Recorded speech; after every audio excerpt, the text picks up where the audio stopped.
Bueno, en verdad es un honor estar de regreso. Es difícil de creer que ha pasado un año y estar aquí con ustedes es algo maravilloso. En los últimos días he recibido una gran bendición, han sido días tremendos. Y estudiamos algunos de los fundamentos de nuestra iglesia, nuestra doctrina. Estudiamos las 5 solas de la Reforma. Y estas han estado a través de la historia perdidas por la influencia de la iglesia tradicional católica. Y estamos agradecidos con la conferencia. Nos hicieron sentir como en casa aquí. Gracias por su amor estos últimos días, y quiero agradecer a los ancianos, al pastor Chance, al pastor Juan y al resto de ustedes que me permiten traer la palabra de Dios en esta mañana. Y esta es una gran oportunidad. Y quiero traerles saludos del Seminario Masters de California y de mi iglesia Berea, donde yo sirvo cada domingo regularmente. Por el tiempo, vamos directamente al texto.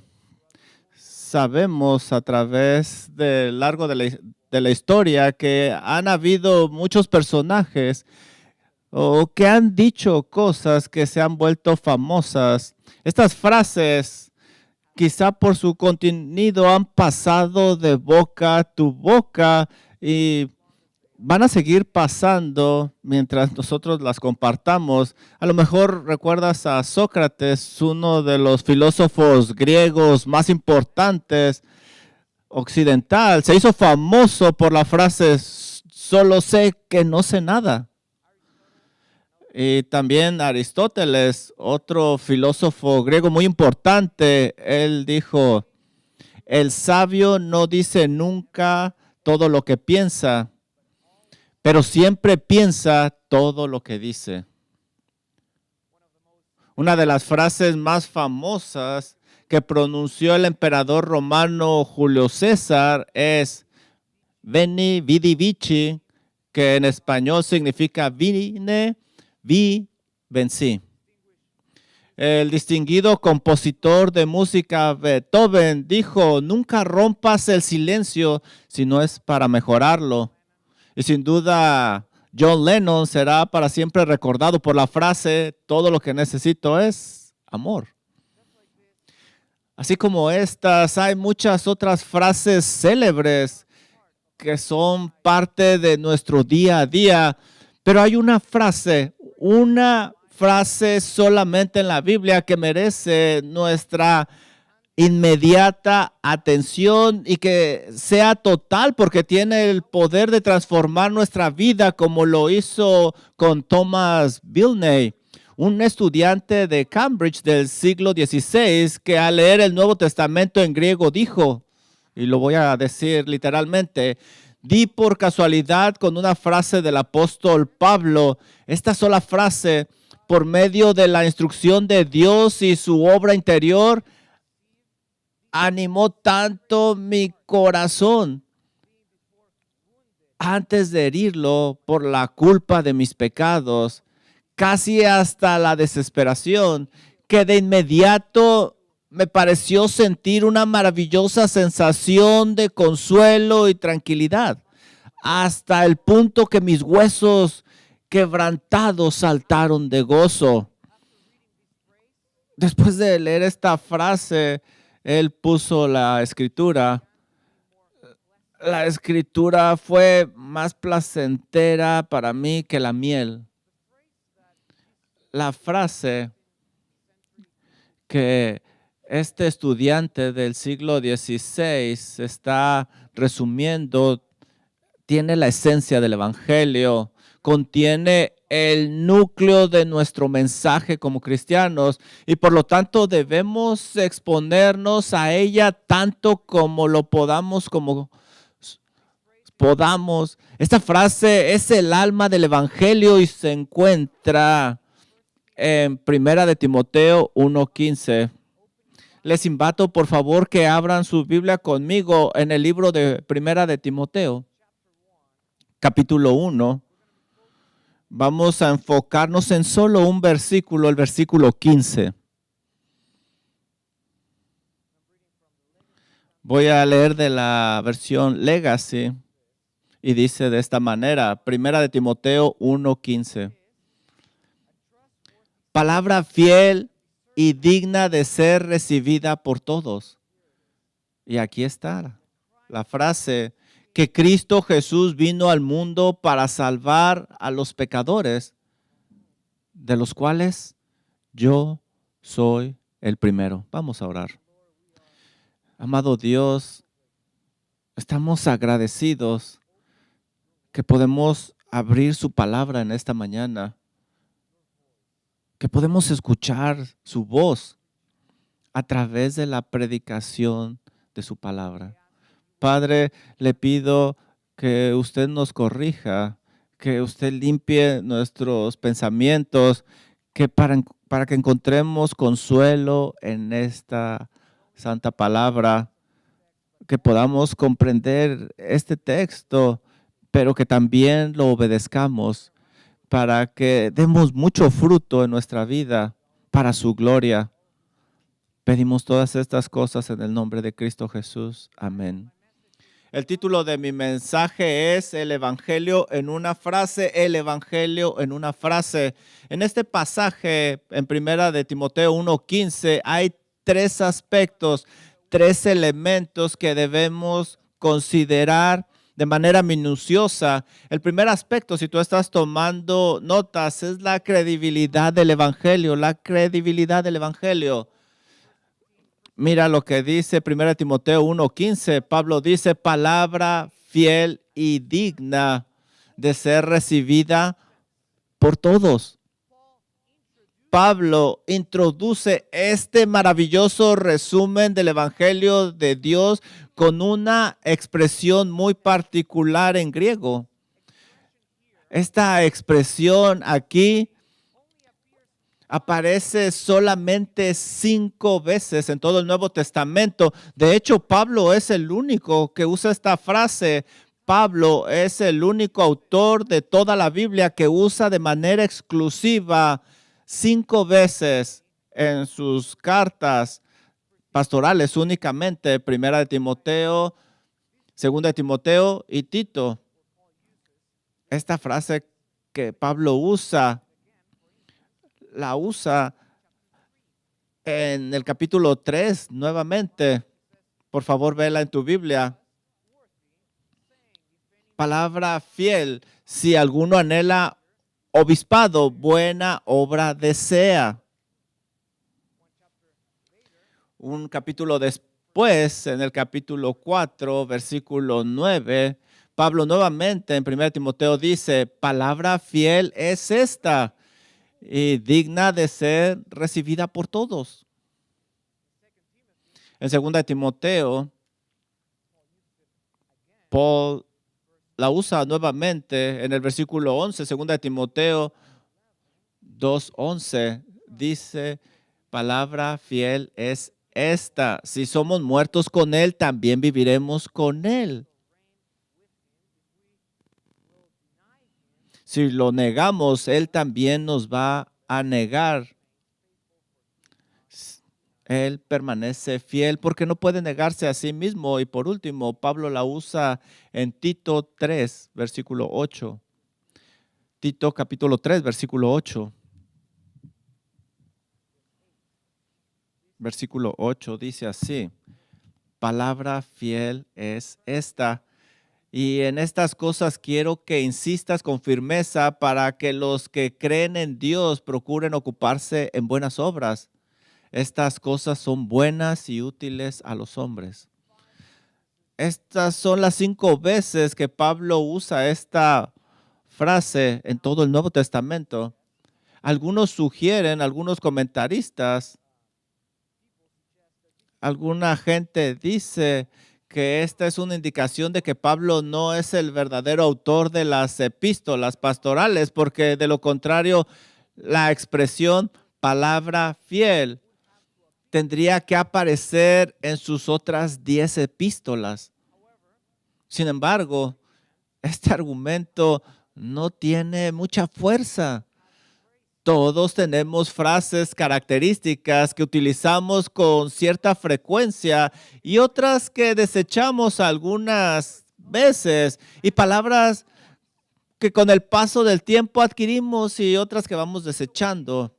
Lo que esta concentración de frases sirve para demostrar es que el único autor escribió estas 3 epístolas, y que estas 3 epístolas fueron escritas en el mismo periodo de tiempo, y esto es importante para el final de mi sermón.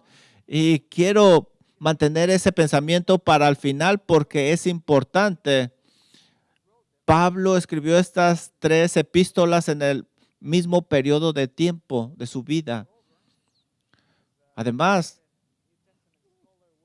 como bien señala el respetado erudito del Nuevo Testamento William Hendrickson, no hay razón de por qué el que escribió fiel es Dios. En 1 Corintios 1:9, y fiel es el que os llamó. En 1 Tesalonicenses 5:24, no pudo haber escrito una declaración gramaticalmente similar. Podemos decir que es el mismo, podemos confiar que es Pablo, es el mismo autor. En otras palabras, la pregunta no es si Pablo escribió 1 Timoteo, sino cuál es el motivo por el cual él se veía en esta necesidad de aclarar esta palabra que es fiel y digna de ser recibida. ¿Por qué él vio una necesidad? ¿Por qué tuvo que hacer un resumen del evangelio y decirlo de esta manera para que lo aceptaran? ¿Por qué? ¿Por qué él sintió esa necesidad? ¿No son todas sus palabras confiables? Esta es una de las preguntas que debemos de considerar esta mañana. Debemos de estudiar la expresión más cerca en el original, la palabra, expresión, palabra fiel. Sigue un orden diferente a otras, recibe un énfasis especial. Literalmente, el texto dice de esta manera: él está señalando, está resaltando la fidelidad. Esto no significa que Pablo no dejó palabras fuera. Las 13 epístolas que Pablo escribe son parte de la Biblia. Todas son inspiradas por Dios y sin embargo no tienen ningún error, no tienen ningún problema y siempre afirman la verdad en todo lo que él dice. Nosotros lo sabemos. Pablo dice eso en 2 de Timoteo 3:16. Toda escritura es inspirada por Dios y útil para enseñar. Y también lo repite Pedro. Y esto nos enseña que el Espíritu Santo se movió a través de estos escritores. Nosotros sabemos que todas las palabras, todas estas epístolas, las 3 escritas por Pablo, son inspiradas por Dios y no tiene ningún error. Podemos confiar en ellas. Pero ¿por qué Pablo nos alerta, dice esto? ¿Por qué quiere decir que el resumen del evangelio es necesario y es confiable? ¿Y por qué debe de ser aceptado? Pablo enfáticamente está llamando nuestra atención en la naturaleza confiable del evangelio y solo el evangelio de Cristo Jesús. Y yo pienso que la razón es esta. La razón por la cual Pablo nos está alertando y quiere que estemos seguros, quiere que confiemos plenamente en esto, porque a veces nuestro corazón tiene la tendencia a dudar del perdón de nuestros pecados.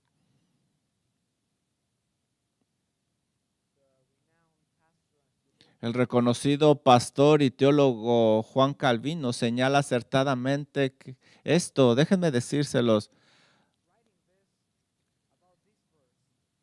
y dice esto relacionado con este versículo: aunque el Padre una y mil veces nos ofrece la salvación, y aunque Cristo mismo nos habla de su misión con todo, no por eso dejamos de albergar temores o reflexionar dentro de nosotros mismos si realmente esto es así. Sin embargo, dice, cuando en nuestra mente surja alguna duda tocante al perdón de los pecados, aprendamos a rechazar valerosamente con el escudo de que es una verdad indudable y merece ser recibida sin discusión. Ahí termina la frase. Hermanos, solamente el Evangelio puede sellar sobre nuestros corazones la firme convicción del perdón de pecados. Solo el Evangelio lo puede hacer. No hay otra manera de luchar contra las apresiones de nuestra conciencia, las condenas de nuestro corazón y las mentiras de todo este mundo. No hay otra forma. No hay otra forma de luchar contra las mentiras del diablo, de todos estos temores que nos abruman. Por eso debemos de recordar el Evangelio del Señor Jesucristo.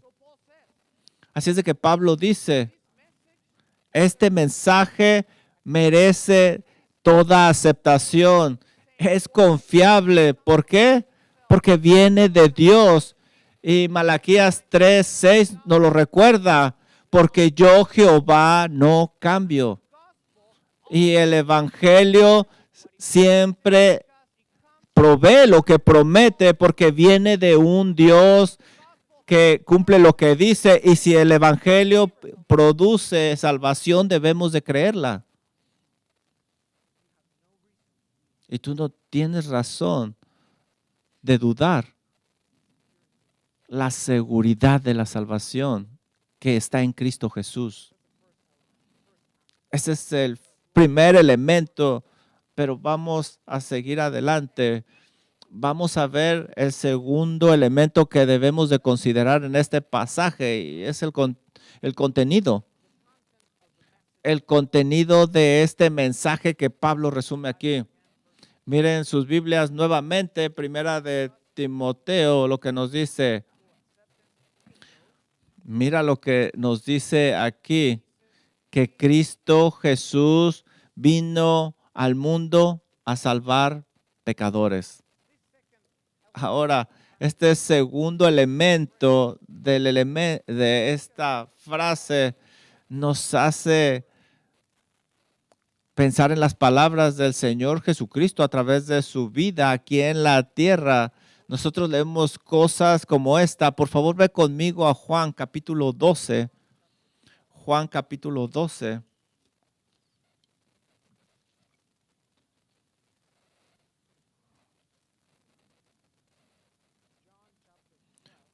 Juan 12,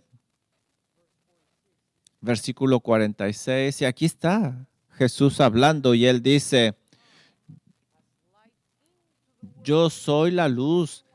He venido al mundo para que todo aquel que cree en mí no permanezca en tinieblas. Al que oye mis palabras y no las guarda, yo no le juzgo, porque no he venido a juzgar al mundo, sino a ¿qué? A salvar al mundo. Juan 18:37.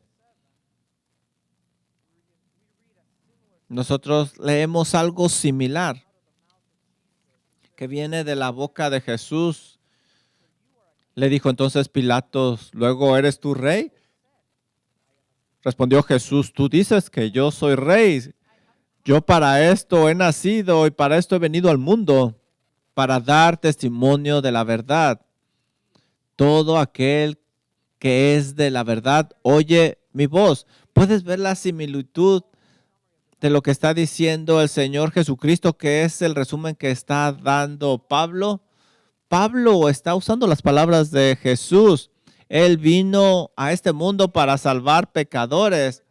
Cada una de las 8 palabras en griego que componen esta frase no tienen ningún desperdicio. Es una expresión condensada del Evangelio de Dios. Una manera de estudiar esta frase es yendo palabra por palabra, porque cada palabra está cargada de un gran significado. Vamos a hacer esto rápidamente. Pablo empieza llamando esta frase, llamando a aquel que es el sujeto de la frase, Cristo Jesús. Enfatiza así las dos facetas esenciales de su ministerio y de su persona como Cristo. Él es el Rey ungido de Dios, que llegó a ser Jesús durante su ministerio para salvar pecadores. Y el hecho de que Él vino al mundo implica no solo su encarnación, sino también su preexistencia. Él vino al mundo. Él no comenzó a existir cuando nació en Belén. Él no comenzó a existir cuando fue concebido en Nazaret. Él existía en alguna otra parte antes de venir al mundo. Juan 1:1.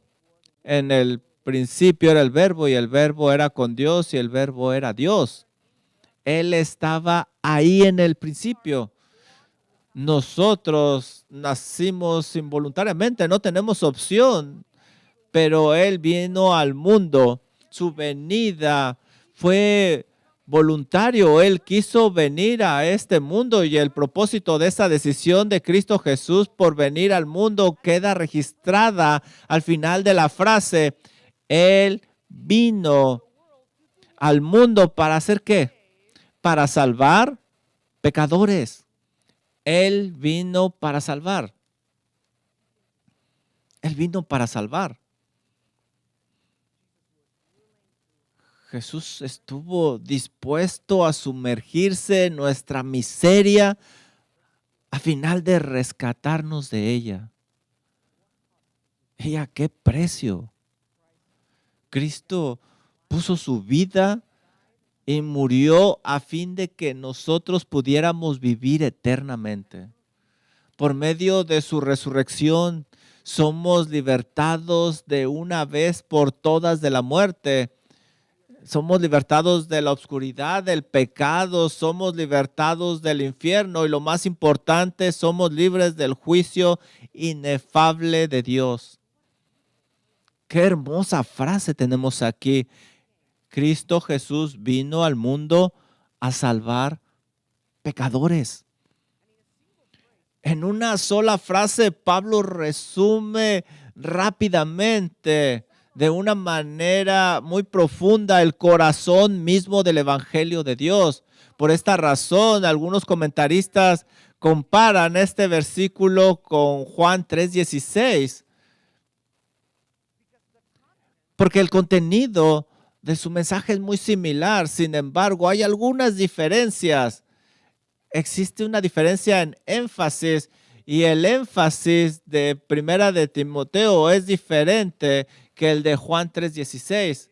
El énfasis de Primera de Timoteo 1:15 está en la última palabra en nuestra versión en inglés. Jesús vino al mundo para salvar pecadores. Ahí es donde está el énfasis. Esto es más claro. Esto es mucho más claro en el texto original. Ahí es donde está el énfasis. Cristo Jesús no vino al mundo a salvar justos. No hay ningún justo al final de cuentas. No hay ninguno, según dice Romanos 3:10, porque todos somos pecadores y somos injustos como humanos. Y nuevamente, Y esto nos lleva de regreso hasta el ministerio del Señor Jesucristo. Podemos leer de él en Mateo 9:13. Puedes leer acerca de esto en Lucas 19:10. La misión de Cristo al venir a este mundo es una misión de rescate de pecadores. Y Él no vino a salvar justos, porque esos justos no tienen necesidad de médico, solo aquellos que necesitan salvación. ¿Y sabes qué? Tú estabas enfermo, muy enfermo.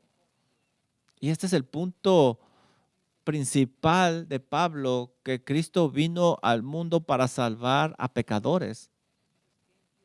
Jesús vino al mundo porque tú estabas alejado de Dios. Él no te escuchaba. Él vino para salvarnos, porque no podíamos salvarnos por nuestras propias fuerzas. Él vino para reconciliarnos con un Dios santo, pero no por nuestras propias fuerzas. Él vino para salvarnos, punto. Y a Él pertenece toda la gloria. Él es el autor de nuestra salvación. Él es el alfa y el omega del evangelio. Me encantan estas palabras de Whitfield. Él puso estas palabras en su último sermón. Él dice: ¿puede un hombre ser salvado por obras? Es como si se fuera al, al, a la luna o al cielo por nuestras propias fuerzas. ¿Podemos nosotros ir por nuestra propia cuenta? No. Cristo vino a salvarnos y eso nos recuerda que siempre vamos a estar sin esperanza hasta que Él venga y con ese poder nos transforme, y que cada pecador que se arrepienta va a ser salvado. Y esta es la paradoja del Evangelio. Piensa conmigo, el reino de Dios es no para el pecador, el reino de Dios es para los perfectos. El Señor Jesús predicó acerca de esto en el Sermón del Monte, que nuestra justicia debería de ser superior que la de los líderes religiosos, pero al final de Mateo 5 nos dice que para entrar al reino de Dios debes de ser perfecto como tu Padre Celestial es perfecto. El reino de Dios, el principio del reino de Dios es para el perfecto, pero por la gracia de Dios se ha extendido no para aquellos que piensan que son perfectos, sino para los imperfectos pecadores. Así, para aquellos que claman en desesperación al Señor Jesucristo. Aquellos que confían que Él es el único que puede salvarnos de la ira de un Dios. Nosotros necesitamos recordar esto todos los días, porque algunas veces nuestros corazones se inclinan a considerar nuestra propia dignidad en la salvación. El problema es que cuando comenzamos a pensar que tenemos algún merecimiento, algo que hemos contribuido en la salvación, todo eso desaparece, cae al suelo. ¿Por qué? Porque esa confianza cae al suelo, porque ahí está el pecado habitando en nosotros.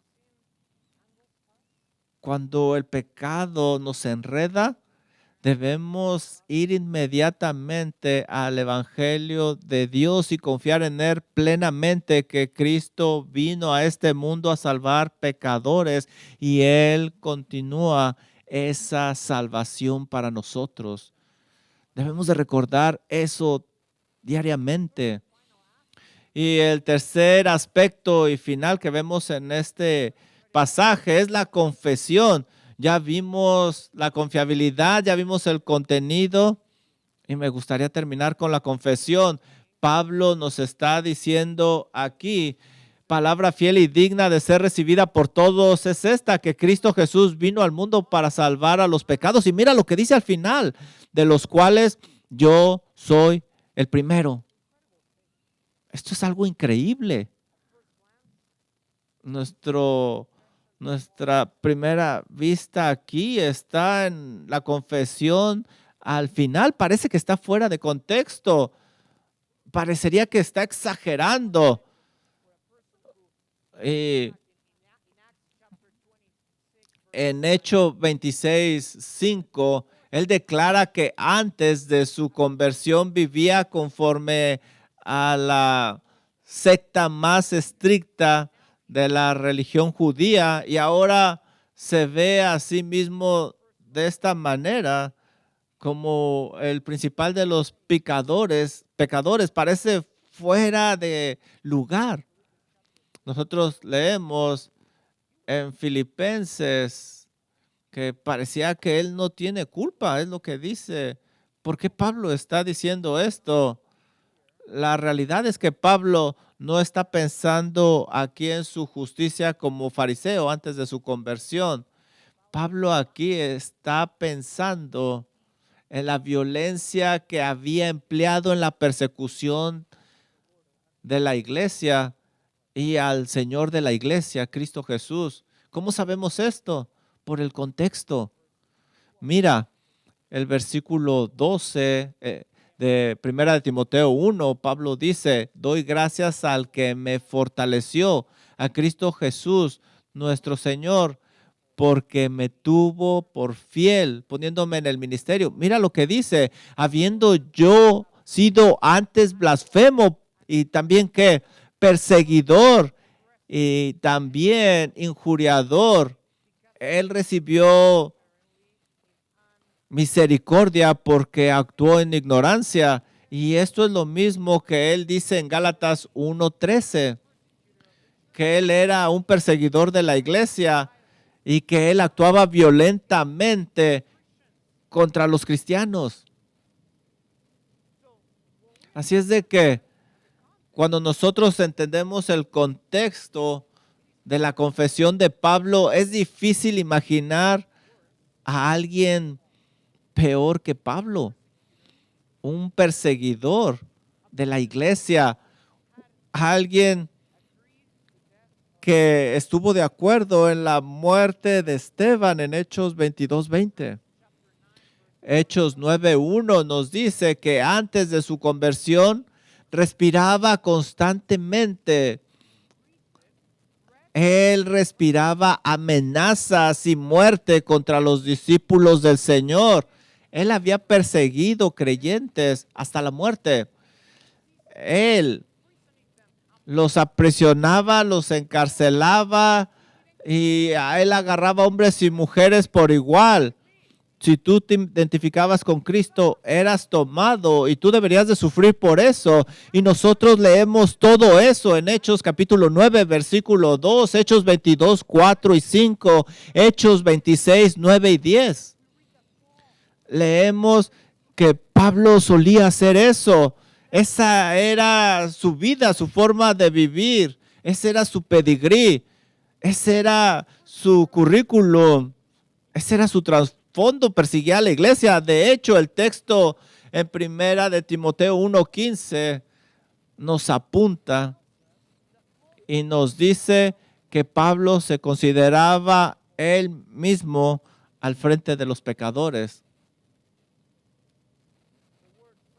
La palabra primero no simplemente sugiere la idea de primero en orden, pero también habla de alguien que es más prominente o principal. Esto significa que Pablo se veía él sinceramente como el principal de los pecadores. No está hablando aquí en una manera hiperbólica. Él está expresando humildad. Yo soy el principal pecador. Y esto es claro por el tiempo presente del verbo. No dice yo fui el primero. Él dice yo soy el primero. Lo cual es un reflejo perfecto de su más sincera humildad. Y sabes, lo que atrae mi atención aquí no es que lo haya dicho. Lo que más me llama la atención es el tiempo, cuando lo dijo, porque tú esperarías esto después de su conversión en el libro de los Hechos, capítulo 9, pero estamos leyendo nosotros el primer capítulo de primera de Timoteo. Y en el punto número 1 dijimos que las cartas pastorales fueron escritas en el mismo tiempo y se cree que escribió Primera de Timoteo, Segunda de Timoteo y Tito al mismo tiempo en los años 63 al 67 después de Cristo. Es al final de su vida. Estas son sus últimas cartas de su vida, después, poco antes de su muerte. En otras epístolas, Pablo hace declaraciones similares. Por ejemplo, en el año 55 después de Cristo le escribe a los Corintios, 1 Corintios 15:9, dice, porque yo soy el más pequeño de los apóstoles. No soy digno de ser llamado apóstol porque perseguía a la iglesia de Dios. Aproximadamente 5 o 6 años después, él dice algo similar. En Efesios 3:8 leemos, a mí, que soy el menos que el más pequeño de todos los santos, me fue dada esta gracia de anunciar entre los gentiles el evangelio de las inescrutables riquezas de Cristo. Todo esto indica que la manera en que Pablo se veía a sí mismo no había cambiado en lo más mínimo. Desde su conversión no había cambiado. En otras palabras, no fue una confesión atípica de un momento aislado.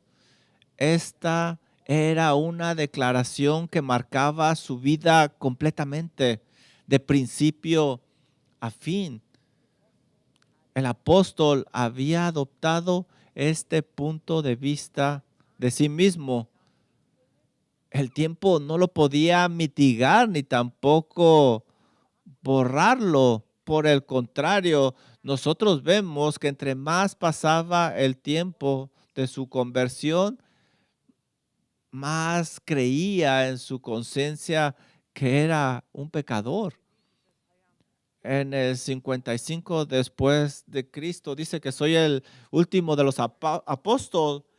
Después dice que es el último de los santos.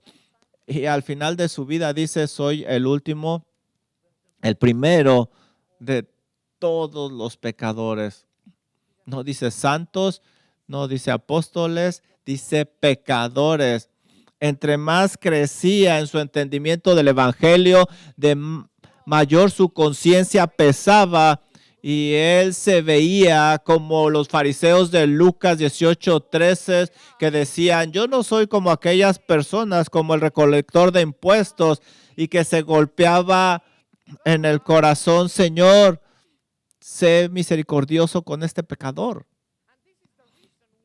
Y esa es la razón por la cual él inmediatamente después de que Pablo confiesa esto, él alaba al Señor. Mira el versículo 16. Pero por esto fui recibido a misericordia para que Jesucristo mostrase en mí el primero toda su clemencia para ejemplo de los que habrían de creer en él para vida eterna. Por tanto, al Rey de los siglos, inmortal, invisible y al único y sabio Dios, sea honor y gloria por los siglos de los siglos. Amén. Que esta sea nuestra confesión de nuestra vida mientras crecemos en gracia y en el conocimiento de Dios. ¿Tú quieres saber si estás creciendo en el conocimiento del Evangelio? Si tú estás creciendo en gracia de Dios, Bueno, es una forma muy fácil de hacerlo. Debería de ser así. Entre más conoces a Dios, más debes de estar alerta en tu pecado. Es una forma de determinarlo. Por eso debemos de predicarnos el evangelio todos los días a cada uno de nosotros, de tal manera que nosotros sintamos ese peso de pecado que Pablo está describiendo. No hay otra forma.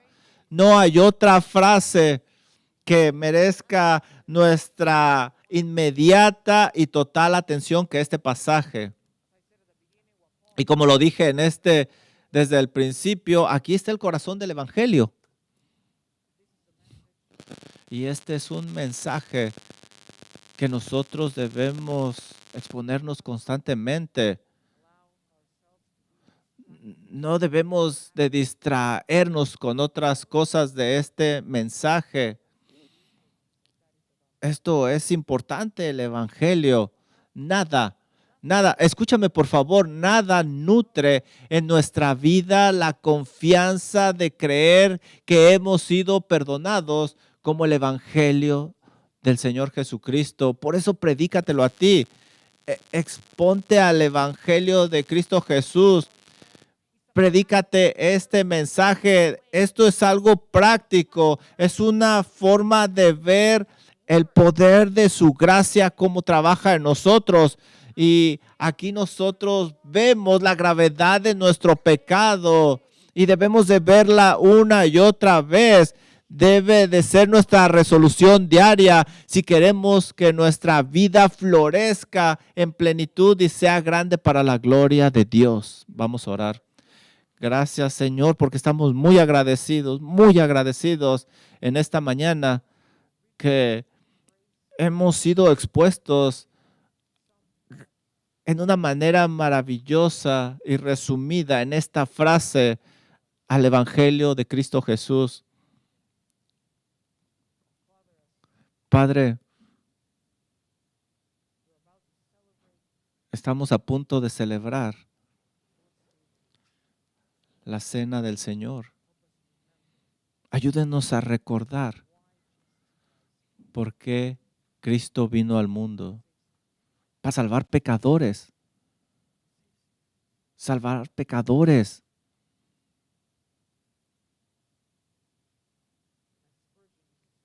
Y como Spurgeon solía decir, si Dios puso un elefante en el arca, Él puede poner una hormiga en el arca. Y si tú, oh Dios, pudiste transformar un pecador como Pablo, seguramente tú puedes salvar gente. Si tú no has confiado en Cristo Jesús como tu Salvador, pon tu fe en Él. Te pido en esta mañana que vayas al Señor, a tu Creador, que tú clames a Él. La salvación pertenece solo a Él y solo a Él. Él te dará la fe para creer que solo Jesús puede salvarte de tus pecados. No hay algo que tú puedas hacer para entrar al reino del cielo.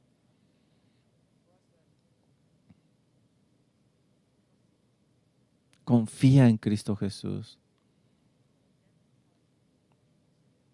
Identifícate con Cristo Jesús. Ayúdanos, oh Señor, para crecer en el entendimiento del Evangelio, para que sintamos ese peso que Pablo sentía, esa gravedad del pecado. La verdad no somos dignos de tan hermosa gracia, no somos dignos del Evangelio. Pero por su misericordia nos regocijamos hoy. Oramos todo esto en el nombre de Cristo Jesús. Amén. Dios es nuestro refugio siempre vamos a alabarle.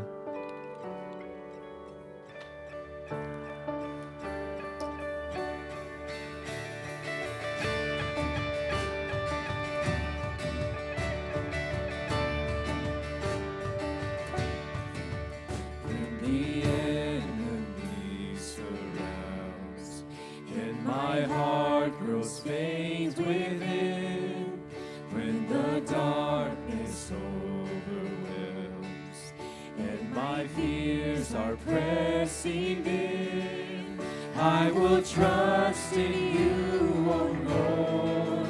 In the silence I will wait. I will stand upon your word. You're my solid rock and my salvation, my steadfast hope that won't be shaken. My soul will wait, my soul will wait for you. Your stronghold is my shield. In the midst of every threat, though the wicked never yield, they will vanish like a breath. Yes, I know the outcome sure. Satan's evil plans will fall. In your power I'm secure. You're my solid rock and my salvation, my steadfast hope that won't be shaken. My soul will wait, my soul will wait for you. You're my comfort when I feel forsaken, my refuge and my sure foundation. My soul will wait, my soul will wait for you.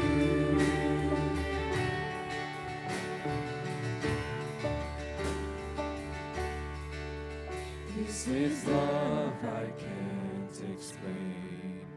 This is mercy unreserved. Through your sacrifice so great, I have peace that's undeserved. For the battle has been won, and I fear no shame or loss. Now the sting of death is gone. You're my solid rock and my salvation, my steadfast hope that won't be shaken. My soul will wait, my soul will wait for you.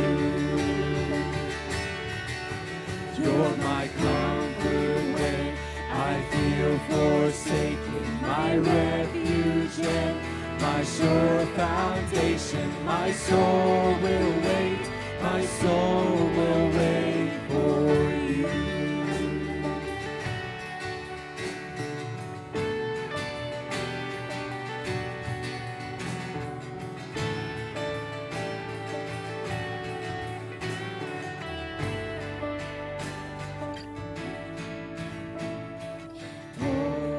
Pouring out our hearts before you, we will trust in you.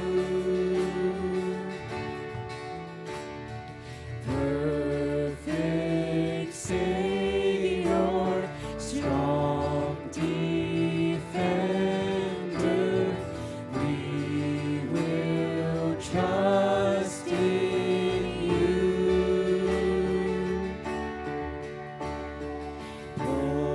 Pouring out our hearts before you, we will trust in you.